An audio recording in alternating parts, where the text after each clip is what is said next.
Hello friends welcome to video को आपको स्वागत वीडियो में आलोचना करिबा +3 थर्ड सेमेस्टर आपनकर हिस्ट्री ऑनर्स रो कोर पेपर 7 रो प्रीवियस ईयर प्रश्न पत्र रो उत्तर आलोचना करिबा। तो एथि मध्यनो किछि प्रश्न आपनकर थर्ड सेमेस्टर एग्जाम 2025 पर आसबार संभावना रहछि। तेणु वीडियो को जारी स्किप न करी आरंभ रु शेष पर्यंत देखंतु। तड़े न करी चलंतु आज वीडियो स्टार्ट करिबा।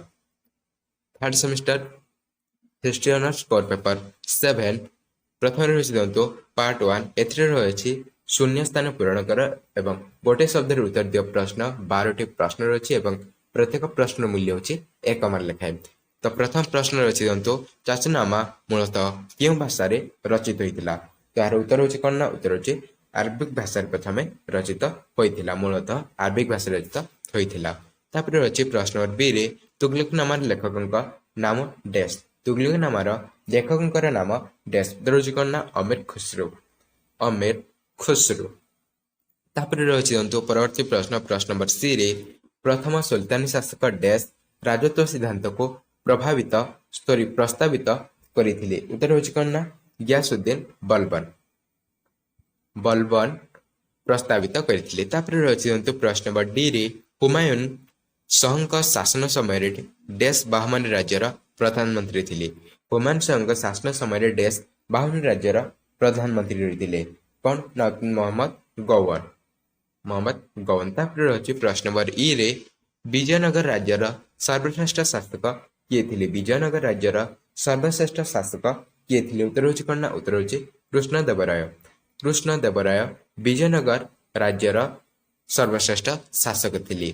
तापर प्रश्न नंबर एफ रे रही कपिलेन्द्र देव ओडिशा रे डैश राजवंश स्थापन करथिले बा प्रतिष्ठा करथिले। उत्तर होची कोन ना उत्तर होची गजपति राजवंश।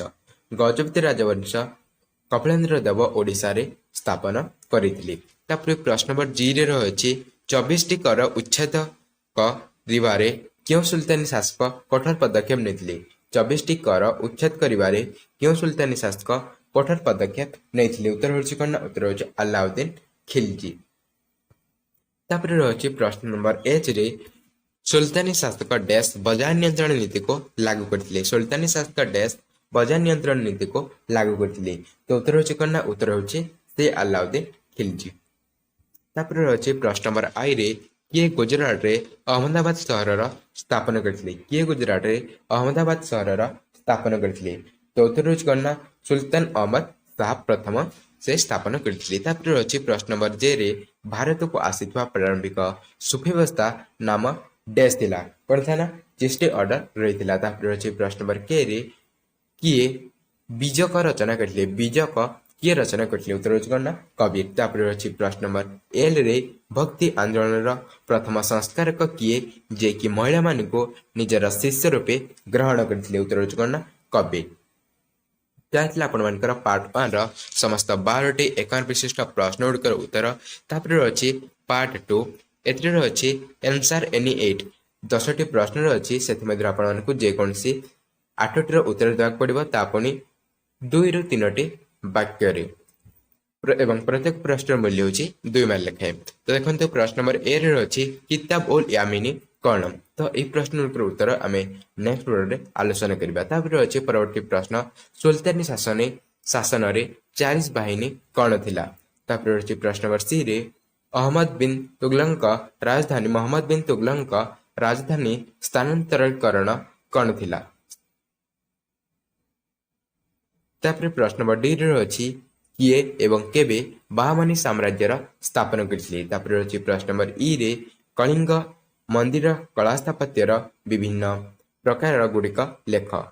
तापर रही प्रश्न नंबर एफ रे इक्ता व्यवस्था कौन। तापरवर्ती प्रश्न रही जी रे सुल्तानी शासन समय भारतर प्रमुख सहर गुड़िकर नाम लेख। प्रश्न नंबर एच रही मध्ययुग भारतर जलसेचन व्यवस्थार प्रमुख उपकरण गुड़िक कौन थिला। तापर रही 2 जन सूफी संतर नाम लेख। तापरवर्ती प्रश्न रही क्यों माने अल्बर संप्रदाय भाव परिचित। यह थिला पार्ट 2 रा समस्त प्रश्न। तापर रही पार्ट 3 एथरे रही एथरे मध्य 10टी प्रश्न रही आपण मानकु 8टी उत्तर देवाक पड़ो एवं प्रत्येक प्रश्न मूल्य होची 3 मार्क लेखाए। तो प्रथम प्रश्न रही खालिफांक गुरुत्व कौन। ତା ପରବର୍ତ୍ତୀ ପ୍ରଶ୍ନ ଅଛି ମଧ୍ୟଯୁଗ ଭାରତୀୟ ଇତିହାସର ଦେଶୀୟ ଉପାଦାନ ବିଷୟରେ ଲେଖ। ତାପରେ ଅଛି ଲୋଧି ବଂଶର ସ୍ମାରକ ବିଷୟରେ ଆଲୋଚନା କର। ତାପରେ ଅଛି କପିଳେନ୍ଦ୍ର ଦେବ ଓଡ଼ିଆ ସାହିତ୍ୟର ପୃଷ୍ଠପୋଷକ ସେ ବିଷୟରେ ଆଲୋଚନା କର। ତାପରେ ଅଛି ଇରେ ଅଛି ଅନନ୍ତ ବାସୁଦେବ ମନ୍ଦିର। ତାପରେ ଅଛି ନିଷ୍କର ଭୂଦାନ। ତାପରେ ପ୍ରଶ୍ନ ନମ୍ବର ଜିରେ ଅଛି ସୁଲତାନୀ ଶାସନ ସମୟର ସାମରିକ ଜ୍ଞାନକୌଶଳ। ତା ପରବର୍ତ୍ତୀ ପ୍ରଶ୍ନ ରହିଛି ଭାରତରେ ପର୍ତ୍ତୁଗୀଜ ମାନଙ୍କର ବାଣିଜ୍ୟ। ତାପରେ ଅଛି ସୁଫିବାଦରେ ସହରାବର୍ଦ୍ଧି ବ୍ୟବସ୍ଥା। ତାପରେ ଅଛି ଗୁରୁ ନାନକଙ୍କ ବାଣୀ। ଏଗୁଡ଼ିକ ସବୁ ରହିଛି ଆପଣମାନଙ୍କର 3 ମାର୍କ ବିଶିଷ୍ଟ ପ୍ରଶ୍ନ।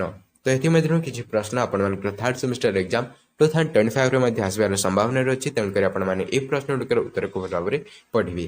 ତାପରେ ରହିଛି ପାର୍ଟ 4 ବା ଯାହାକି ରହିଛି ଆପଣମାନଙ୍କର ଲଙ୍ଗ କ୍ୱେଶ୍ଚିନ୍ ସେକ୍ସନ ବା ଦୀର୍ଘ ଉତ୍ତରମୂଳକ ପ୍ରଶ୍ନ। ଏଥିରେ ରହିଛି ପ୍ରଶ୍ନ ନମ୍ବର 4ରେ ଦିଲ୍ଲୀ ସୁଲତାନ ଭାବରେ ବଲବନଙ୍କର କୃତିତ୍ୱ ମୂଲ୍ୟାଙ୍କନ କର ବା ଓରେ ରହିଛି ସୁଲତାନୀ ସ୍ଥାପତ୍ୟର ପ୍ରମୁଖ ବୈଶିଷ୍ଟ୍ୟ ଗୁଡ଼ିକ ବର୍ଣ୍ଣନା କର। ଏହି ଦୁଇଟି ପ୍ରଶ୍ନରୁ ଆପଣମାନଙ୍କୁ ଯେକୌଣସି ଗୋଟିଏର ଉତ୍ତର ଦେବାକୁ ପଡ଼ିବ। ତାପରେ ପ୍ରଶ୍ନ ନମ୍ବର 5ରେ ଅଛି ବିଜୟନଗର ସାମ୍ରାଜ୍ୟର ପ୍ରଶାସନିକ ସଂଗଠନ ସମ୍ବନ୍ଧରେ ବିବରଣୀ ଦିଅ ବା ଚୋଡ଼ଗଙ୍ଗ ଦେବଙ୍କ ରାଜତ୍ୱ କାଳର କଳା ସ୍ଥାପତ୍ୟ ସମ୍ବନ୍ଧରେ ଆଲୋଚନା କର। ତାପରେ ପ୍ରଶ୍ନ ନମ୍ବର 6ରେ ରହିଅଛି ଇକ୍ତା ବ୍ୟବସ୍ଥା ସମ୍ବନ୍ଧରେ ବର୍ଣ୍ଣାତ୍ମକ ବିବରଣୀ ଦିଅ କିମ୍ବା ଆଲାଉଦ୍ଦିନ ଖିଲଜୀଙ୍କ ବଜାର ନିୟନ୍ତ୍ରଣ ନୀତି ସମ୍ବନ୍ଧରେ ସଂକ୍ଷେପରେ ବର୍ଣ୍ଣନା କର। ତାପରେ ଅଛି ପ୍ରଶ୍ନ ନମ୍ବର 7ରେ ଭକ୍ତି ଆନ୍ଦୋଳନରେ ନାନକ ଓ କବିଙ୍କର ଅବଦାନର ବିବରଣୀ ଲେଖ କିମ୍ବା ଭାରତରେ ସୁଫିବାଦର ପ୍ରଭାବ ସମ୍ବନ୍ଧରେ ଆଲୋଚନା କର। ଏହି ଦୁଇଟି ପ୍ରଶ୍ନ ଆପଣମାନଙ୍କୁ ଯେକୌଣସି ଗୋଟିଏର ଉତ୍ତର ଦେବାକୁ ପଡ଼ିବ। ଯାହା ଥିଲା ପ୍ରିଭିୟସ୍ ଇୟରର ପ୍ରଶ୍ନପତ୍ର, ଯାହାକି ଆମେ ସମସ୍ତ 1 ମାର୍କ ବିଶିଷ୍ଟ ପ୍ରଶ୍ନଗୁଡ଼ିକର ଉତ୍ତର ଆଲୋଚନା କଲେ। ନେକ୍ସଟ ଭିଡ଼ିଓରେ 2 ମାର୍କ ବିଶିଷ୍ଟ ଏବଂ 3 ମାର୍କ ବିଶିଷ୍ଟ ପ୍ରଶ୍ନଗୁଡ଼ିକର ଉତ୍ତର ଆଲୋଚନା କରିବା। ତେଣୁକରି ଭିଡ଼ିଓ ନୋଟିଫିକେସନ୍ ପାଇବା ପାଇଁ ଚ୍ୟାନେଲକୁ ପ୍ରଥମ ଆସିଥିଲେ ସବସ୍କ୍ରାଇବ୍ କରି ଅଲ୍ ନୋଟିଫିକେସନ୍ ବେଲକୁ ଅନ୍ କରିଥାନ୍ତୁ, ଯାହାଫଳରେ କି ଆପଣମାନେ ପ୍ରତ୍ୟେକ ଭିଡ଼ିଓ ନୋଟିଫିକେସନ୍ ସର୍ବପ୍ରଥମେ ପାଇପାରିବେ। ତ ଭିଡ଼ିଓ ଭଲ ଲାଗିଲା ଭିଡ଼ିଓଟି ଲାଇକ୍ ଦେବେ ଏବଂ ସାଙ୍ଗସାଥିମାନଙ୍କ ସହ ଅଧିକ ମାତ୍ରାରେ ସେୟାର କରିବେ। ଆପଣ ଯଦି ଏହାର ପିଡ଼ିଏଫ୍ ପାଇବାକୁ ଚାହୁଁଛନ୍ତି ଆମର ଟେଲିଗ୍ରାମ ଚ୍ୟାନେଲ ଜଏନ୍ ହେଇଯାନ୍ତୁ। ଟେଲିଗ୍ରାମ ଚ୍ୟାନେଲ ଲିଙ୍କ୍ ଆପଣମାନଙ୍କୁ ଡେସ୍କ୍ରିପସନ୍ ବକ୍ସରେ ଦିଆଯାଇଛି। ଆପଣମାନେ ଡେସ୍କ୍ରିପସନ୍ ବକ୍ସ ଯାଇ ସେ ଲିଙ୍କରେ କ୍ଲିକ୍ କରନ୍ତୁ ଏବଂ ଟେଲିଗ୍ରାମ ଚ୍ୟାନେଲ ଜଏନ୍ ହେଇ ଏହି ପିଡ଼ିଏଫ୍ କ୍ରୟ କରନ୍ତୁ। ତ ଦେଖା ହେବା ଆଉ ଏକ ନୂତନ ଭିଡ଼ିଓରେ। ସେ ପର୍ଯ୍ୟନ୍ତ ଜୟ ଜଗନ୍ନାଥ।